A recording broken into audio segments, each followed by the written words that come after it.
नमस्कार. आज आपण स्टॉक एक्सचेंजेस म्हणजेच रोखे बाजार, रोखे बाजाराचा अर्थ, रोखे बाजाराची वेगवेगळी वैशिष्ट्ये, त्याचबरोबर रोखे बाजाराची कार्ये किंवा फंक्शन्स याबद्दल आज आपण माहिती घेणार आहोत.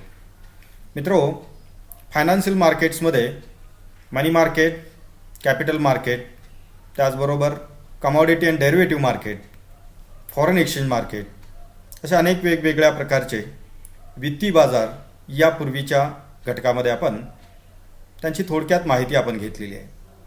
तथापि आज आपण कॅपिटल मार्केटमधील अनेक वेगवेगळ्या ज्या इंटरमेडियरी ऑर्गनायझेशन्स आहेत, त्याचबरोबर कॅपिटल मार्केटमधील विविध प्रकारचे जे पार्टिसिपंट्स आहेत, या पार्टिसिपंट्सबद्दलची अधिक माहिती आज आपण घेणार आहोत. यामध्ये प्रामुख्याने या लेक्चरमध्ये आपण भांडवल बाजारामधील स्टॉक मार्केट्स किंवा स्टॉक एक्सचेंजेस यांचा अर्थ, स्वरूप व त्यांची या कॅपिटल मार्केटमधील महत्त्वाची कार्ये याबद्दलची अधिक माहिती घेणार आहोत.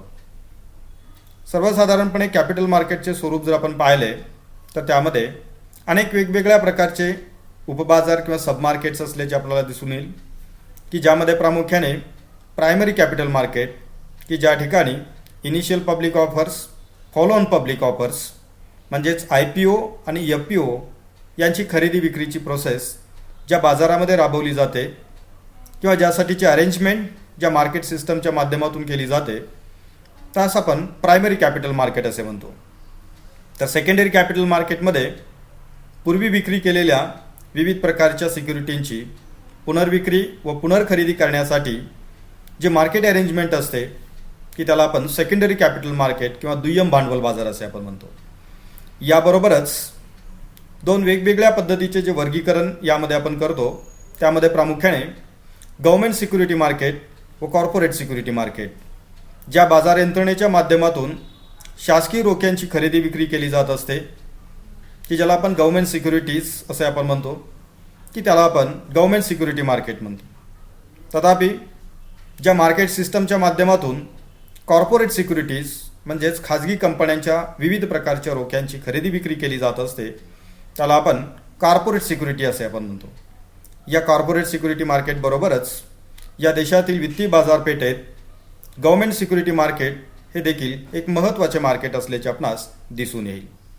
त्याचबरोबर या कॅपिटल मार्केटमध्ये प्रामुख्याने वेगवेगळ्या प्रकारच्या बँक्स अँड फायनान्शियल इन्स्टिट्यूशन्स, की ज्या इंटरमेडियरी ऑर्गनायझेशन किंवा सपोर्टिंग सिस्टम म्हणून महत्त्वाची भूमिका पार पाडत असतात, ज्यामध्ये प्रामुख्याने वेगवेगळ्या प्रकारच्या नॅशनलाइज्ड बँक्स, भारतातील प्रायव्हेट बँक्स, परदेशी बँका की ज्यांना आपण फॉरेन बँक्स म्हणतो, त्याचबरोबर कोऑपरेटिव्ह बँक्स, वेगवेगळ्या प्रकारच्या लॉंग टर्म फायनान्स करणाऱ्या व डेव्हलपमेंटल प्रोजेक्टला फायनान्स करणाऱ्या development banks, life insurance companies and general insurance companies, mutual fund organisations, merchant banking organisations, investment companies, provident fund organisations and venture capital funds, या वेगवेगळ्या प्रकारच्या banks and financial institutions या capital मार्केटमध्ये financial इंटरमेडियरीज म्हणून अत्यंत महत्त्वाची भूमिका पार पाडत असतात. याबरोबरच या कॅपिटल मार्केटमध्ये बँक्स व फायनान्शियल इन्स्टिट्यूशन्स बरोबरच इतरही वेगवेगळ्या इंटरमेडियरी ऑर्गनायझेशन्स या कार्यरत असतात, की ज्यामध्ये प्रामुख्याने national securities and depository limited, ज्याला आपण NSDL असे आपण म्हणतो, central depositories and security limited, की ज्याला आपण CDSL असे आपण म्हणतो. NSDL व CDSL या भारतातील डिपॉझिटरी ऑर्गनायझेशन्स आहेत, की ज्या गुंतवणूकदारांना त्याचबरोबर भांडवल संकलित करणाऱ्या वेगवेगळ्या कंपन्या व इन्स्टिट्यूशनला डेमॅट सर्व्हिसेस प्रोव्हाइड करण्याचे व डिमटेरियलायझेशन फॉर्मॅटमध्ये या वेगवेगळ्या सिक्युरिटीज प्रिझर्व्ह करणे, त्यांचा एक्सचेंज घडवून आणण्यासाठी data exchange, data storage, data मायनिंगची फॅसिलिटी उपलब्ध करून देणे, यासारख्या भूमिका या डिपॉझिटरी ऑर्गनायझेशन्स करत असतात.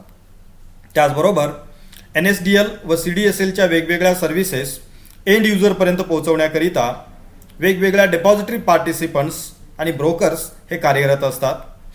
त्याचबरोबर स्टॉक एक्सचेंजेस जसे की Bombay stock exchange, national stock exchange व वेगवेगळ्या प्रकारचे रिजनल स्टॉक एक्सचेंजेस हे त्या ठिकाणी खरेदी आणि विक्रीची व्यवस्था करून देण्याची भूमिका ही पार पाडत असतात.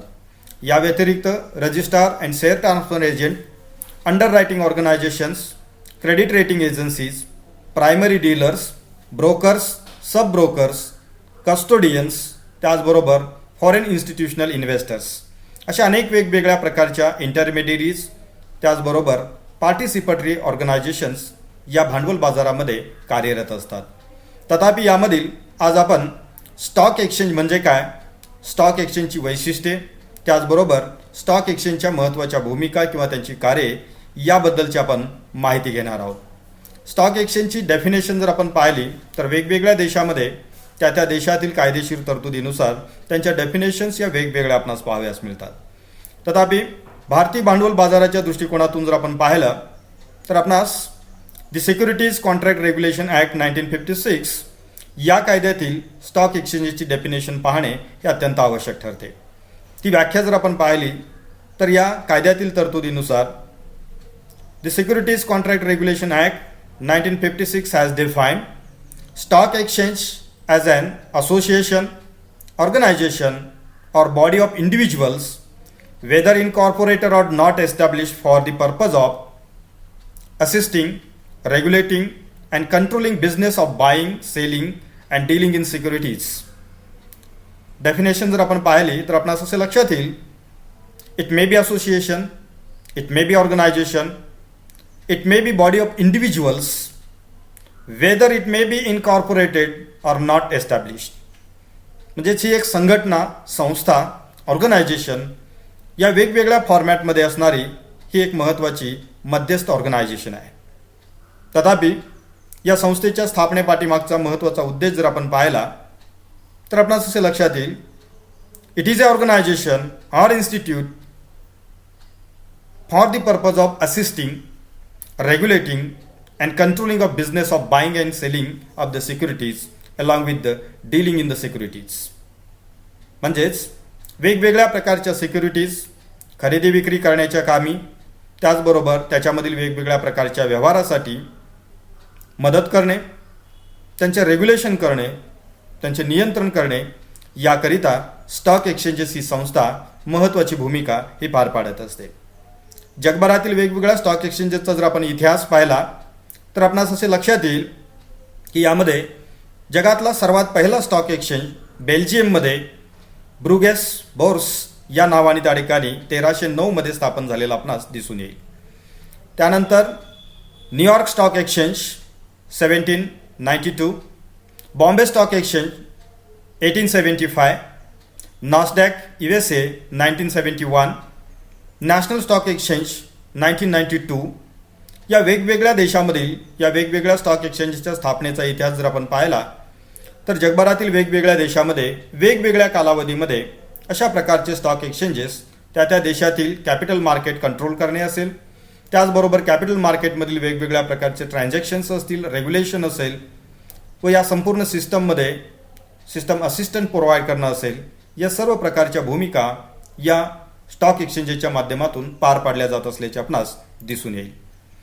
तथापि या स्टॉक एक्सचेंजची काही महत्त्वाची फीचर्स जर आपण पाहिले तर त्यावरून आपल्यास या डेफिनेशनवरून आपल्यास असे लक्षात येईल, a stock exchange is an institution which provide a platform for buying and selling of the existing securities. वेगवेगळ्या कंपन्यांनी ज्या खरेदी विक्रीसाठी काढलेल्या वेगवेगळ्या सिक्युरिटीज आहेत की ज्यामध्ये वेगवेगळ्या प्रकारच्या इक्विटीज, शेअर्स, त्याचबरोबर बॉन्ड्स, डिबेंचर्स, त्याचबरोबर ADR, GDR, IDR यासारख्या वेगवेगळ्या सिक्युरिटीची खरेदी विक्री करण्याकरिता एक प्लॅटफॉर्म उपलब्ध करून देण्याची व्यवस्था या स्टॉक एक्सचेंजच्या माध्यमातून ही केली जात असते.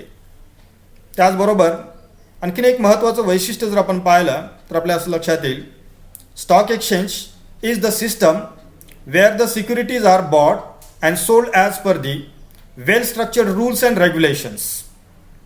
या स्टॉक एक्सचेंजेसच्या माध्यमातून ज्या वेगवेगळ्या सिक्युरिटीची खरेदी विक्री केली जात असते त्याकरिता एक वेल स्ट्रक्चर्ड रूल्स अँड रेग्युलेशन्स हे सेट करण्यात आलेले असतात. भारताच्या बाबतीत जर आपण पाहिलं तर सिक्युरिटीज कॉन्ट्रॅक्ट रेग्युलेशन ॲक्ट 1956, त्याचबरोबर सिक्युरिटीज एक्सचेंज बोर्ड ऑफ इंडियाचा ॲक्ट या वेगवेगळ्या ॲक्टमध्ये केलेल्या तरतुदीच्या अनुषंगाने या बाजारामध्ये वेगवेगळ्या सिक्युरिटीची खरेदी विक्री ही केली जात असते. बेसिकली स्टॉक मार्केट किंवा स्टॉक एक्सचेंजेस म्हणजेच हे एक सेकंडरी मार्केट आहे की ज्या ठिकाणी प्रायमरी कॅपिटल मार्केटमध्ये विक्री केलेल्या initial public offers, follow on public offers किंवा प्रायमरी सिक्युरिटीची जी खरेदी विक्री यापूर्वी प्रायमरी कॅपिटल मार्केटमध्ये झालेली असते त्यांची पुनर्विक्री व पुनर्खरेदी घडवून आणण्याची ही एक वैशिष्ट्यपूर्ण यंत्रणा असते. त्याचबरोबर या यंत्रणेचं एक वैशिष्ट्य जर आपण पाहिलं तर आपणास असे लक्षात येईल, this system can be both an online trading platform और ऑफलाईन और फिजिकल ट्रेडिंग प्लॅटफॉर्म. यामध्ये दोन प्रकारच्या व्यवस्था आपणास पाहाव्यास मिळतील. जनरली अलीकडील काळात ऑनलाईन ट्रेडिंग प्लॅटफॉर्मच्या माध्यमातून खूप मोठ्या प्रमाणात ट्रान्झॅक्शन होत असल्याचे आपणास दिसून येतात. तथापि काही रिजनल स्टॉक एक्सचेंजेस जर आपण पाहिले तर या रिजनल स्टॉक एक्सचेंजेसमध्ये फिजिकल लोकेशनवरती म्हणजेच कन्व्हेन्शनल पद्धतीने देखील शेअरचे ट्रेडिंग त्या ठिकाणी होत असल्याचे आपणास दिसून येईल. तथापि securities and exchange board of इंडियाने दिलेल्या निर्देशानुसार अलीकडील काळात जास्तीत जास्त ट्रान्झॅक्शन हे ऑनलाईन प्लॅटफॉर्मच्या माध्यमातून करण्याविषयी या संपूर्ण स्टॉक एक्सचेंजच्या यंत्रणा कार्यरत झाल्याचे आपणास त्या ठिकाणी दिसून येईल. त्याचबरोबर या यंत्रणेच्या माध्यमातून जे वेगवेगळ्या प्रकारचे ट्रान्झॅक्शन होतात त्याबाबतचं आणखीन एक वैशिष्ट्य जर आपण पाहिलं तर आपणास त्या ठिकाणी असे लक्षात येईल, it is a system for a selling and purchasing of listed securities only.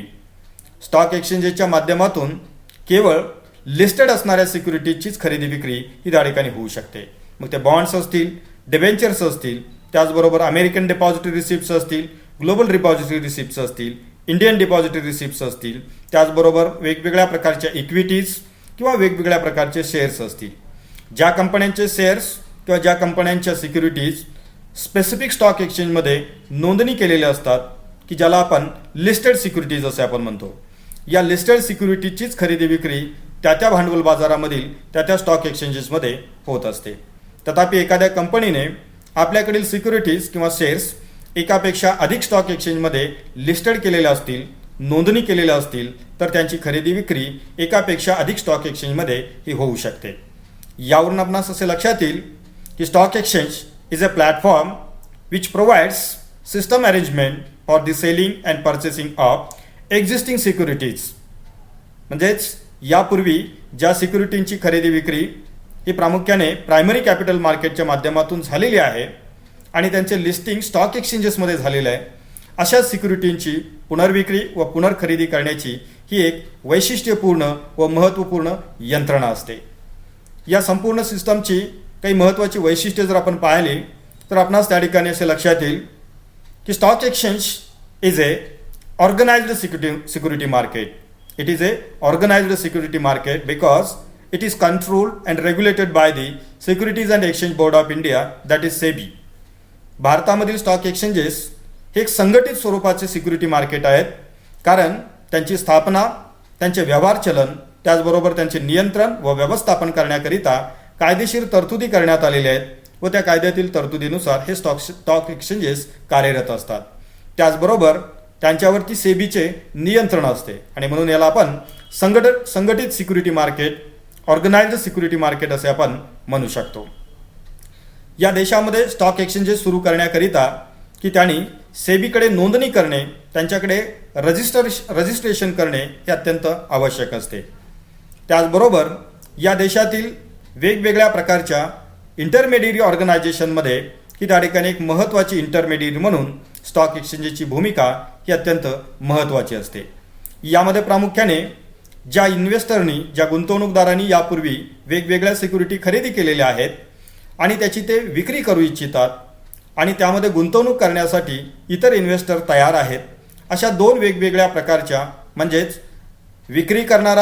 विक्री करू इच्छिणारा गुंतवणूकदार व नव्याने सिक्युरिटीज खरेदी करू इच्छिणारा गुंतवणूकदार, अशा दोन गुंतवणूकदारांच्या मध्ये ट्रेडिंग घडवून आणण्यासाठी एक महत्त्वाची मध्यस्थ संस्था म्हणून स्टॉक एक्सचेंजेसची भूमिका ही अत्यंत महत्त्वाची असते. त्याचबरोबर या स्टॉक एक्सचेंजेसच्या माध्यमातून अनेक वेगवेगळ्या प्रकारच्या गुंतवणुकी असतील, सेव्हिंग्ज असतील की त्या युटिलाइज करण्याच्या दृष्टिकोनातून असतील की त्यांना मदत करण्याची भूमिका या स्टॉक एक्सचेंजेसच्या माध्यमातून पार पाडली जात असते. सर्वसाधारणपणे स्टॉक एक्सचेंजेसची ही जर वैशिष्ट्ये जर आपण पाहिली तर यावरून आपणास असे लक्षात येईल हे एक ऑर्गनाइज्ड सिस्टम आहे या सिस्टमच्या माध्यमातून गुंतवणूकदारांना मदत करण्याची भूमिका पार पाडली जात असते. तर रेग्युलेटेड मार्केट्स आहेत की ज्याच्यावरती सेबीचं पूर्णपणे नियंत्रण त्याच्यावरती आहे. या स्टॉक एक्सचेंजेसच्या माध्यमातून मोठ्या प्रमाणात ऑनलाईन ट्रेडिंग प्लॅटफॉर्मच्या माध्यमातून ट्रेडिंगच्या फॅसिलिटी या उपलब्ध करून दिल्या जात असतात की ज्यामध्ये सेव्हिंग अँड इन्व्हेस्टमेंट यांच्यामध्ये असणारा मिसमॅच कमी करण्याच्या दृष्टिकोनातून एक महत्त्वाची इंटरमिडिएट म्हणून स्टॉक एक्सचेंजेसची भूमिका ही महत्त्वाची असते.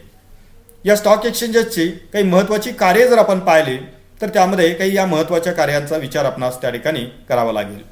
यामध्ये प्रामुख्याने assist pricing of the securities. या देशातील वेगवेगळ्या स्टॉक एक्सचेंजेसमध्ये वेगवेगळे गुंतवणूकदार की आपल्याकडे खरेदी करण्यात आलेल्या वेगवेगळ्या सिक्युरिटीची विक्री करत असतात व ज्यांना यामध्ये गुंतवणूक करण्याची इच्छा आहे असे खरेदीदार या स्टॉक एक्सचेंजेसच्या माध्यमातून की त्या ठिकाणी या सिक्युरिटीची डिमांड नोंदवत असतात. म्हणजेच सिक्युरिटी धारण करणारा सिक्युरिटी होल्डर इन्व्हेस्टर हा त्या ठिकाणी आपल्याकडील सिक्युरिटीज या मार्केटमध्ये सप्लायच्या माध्यमातून उपलब्ध करून देत असतो.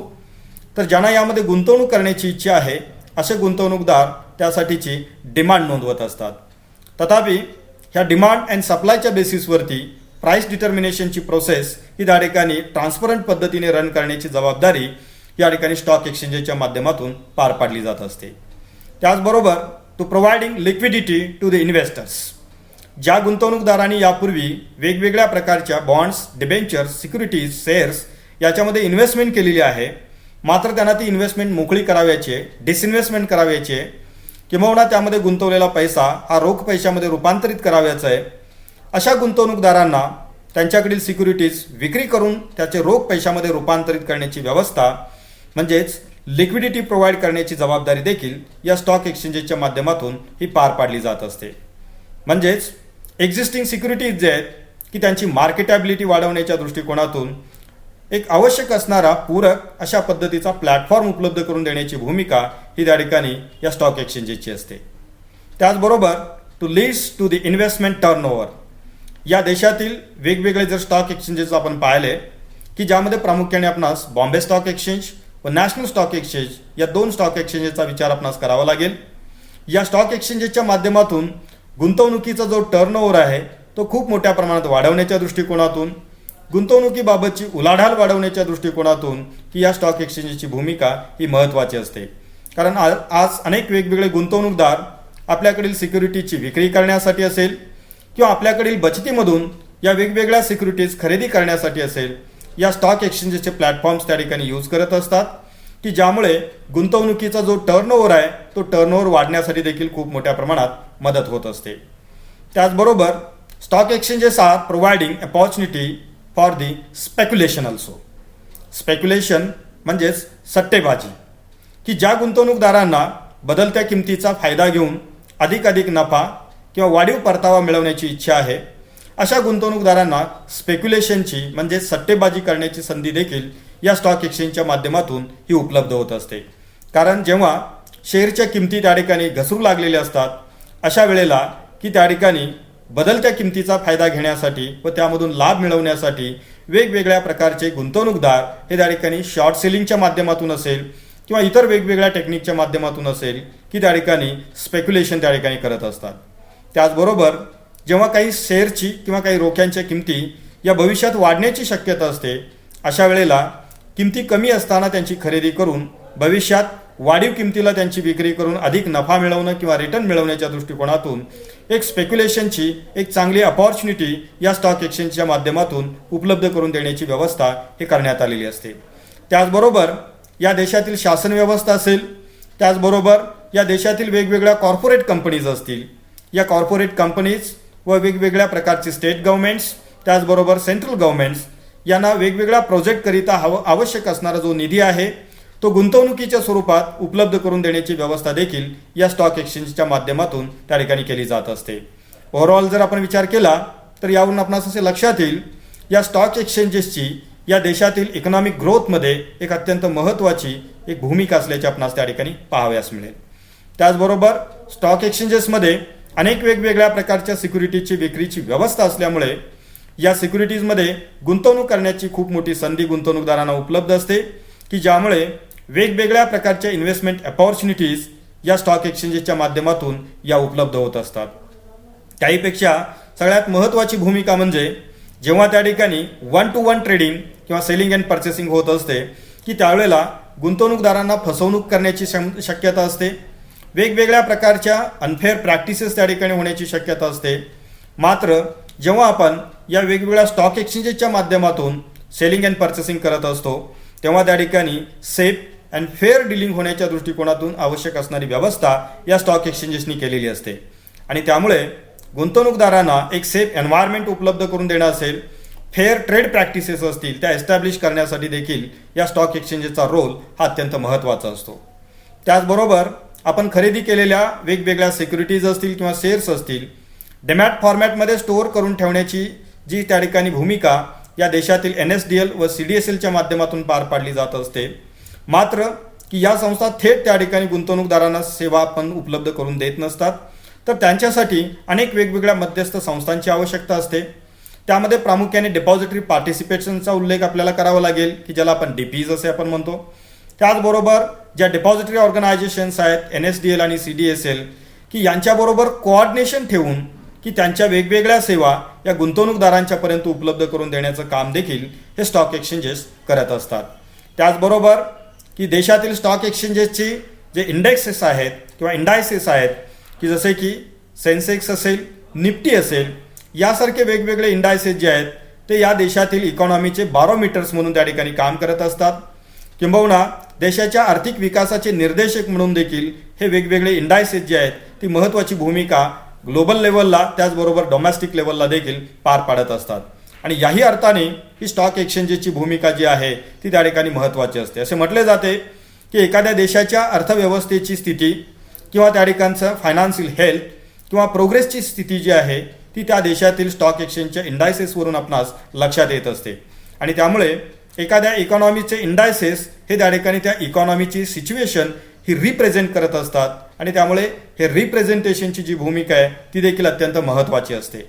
हे स्टॉक एक्सचेंजेस या वेगवेगळ्या इंडायसेस पब्लिश करण्याबरोबरच की त्या ठिकाणी वेगवेगळ्या प्रकारच्या गुंतवणूकदाराबाबतचा वेगवेगळ्या सिक्युरिटीच्या ट्रेडिंगबाबतचा डेटा हा त्या ठिकाणी मेंटेन करून ठेवणं असेल व आवश्यकतेनुसार योग्य त्या अथॉरिटीसाठी तो उपलब्ध करून देणं असेल, संबंधित गुंतवणूकदाराला तो डेटा उपलब्ध करून देण्याची व्यवस्था असेल, या संपूर्ण व्यवस्था या स्टॉक एक्सचेंजेसच्या माध्यमातून त्या ठिकाणी पार पाडल्या जात असतात. त्याचबरोबर या देशामधल्या वेगवेगळ्या कंपन्यांचे शेअर्स असतील, त्यांच्या IPOs असतील, त्याचबरोबर त्यांच्या सेकंडरी मार्केटमधल्या ट्रान्झॅक्शन संदर्भातील माहिती असेल की गुंतवणूकदारांना उपलब्ध करून देण्याची व्यवस्था देखील की या स्टॉक एक्सचेंजेसच्या माध्यमातून केली जात असते. आपण जर Bombay stock exchange, national stock exchange यासारख्या एक्सचेंजेसच्या वेबसाईट जर आपण रेफर केल्या तर आपणास या देशातील वेगवेगळ्या ज्या लिस्टेड कंपनीज आहेत की त्यांची फायनान्शियल सिच्युएशन असेल, त्यांच्या प्रशासकीय बाबी असतील, त्यांचे ॲन्युअल रिपोर्ट्स असतील, rate of return on capital असेल, त्याचबरोबर काही फ्युचर प्रेडिक्शन्स असतील की या संदर्भातील इन्फॉर्मेशन कलेक्ट करून ती गुंतवणूकदारासाठी उपलब्ध करून देण्याची व्यवस्था देखील हे स्टॉक एक्सचेंजेस करत असतात. तर अशा प्रकारची इन्फॉर्मेशन डेसिमिनेट करणे, वेगवेगळ्या प्रकारचे इंडायसेस पब्लिश करणे व आवश्यक असणारी इन्फॉर्मेशन पब्लिश करणे ही देखील कार्ये किंवा भूमिका या स्टॉक एक्सचेंजेसच्या माध्यमातून पार पाडली जात असते. तर आपणास की या सर्व विवेचनावरून स्टॉक एक्सचेंजेस म्हणजे काय, स्टॉक एक्सचेंजेस बाबतच्या असणाऱ्या महत्त्वाच्या प्रोव्हिजन्स असतील, त्यांचे फीचर्स असतील व त्याचबरोबर त्यांची जी काही महत्त्वाचे फंक्शन्स आहेत की ती फंक्शन्स आपणास यावरून लक्षात आलेली असतील. धन्यवाद.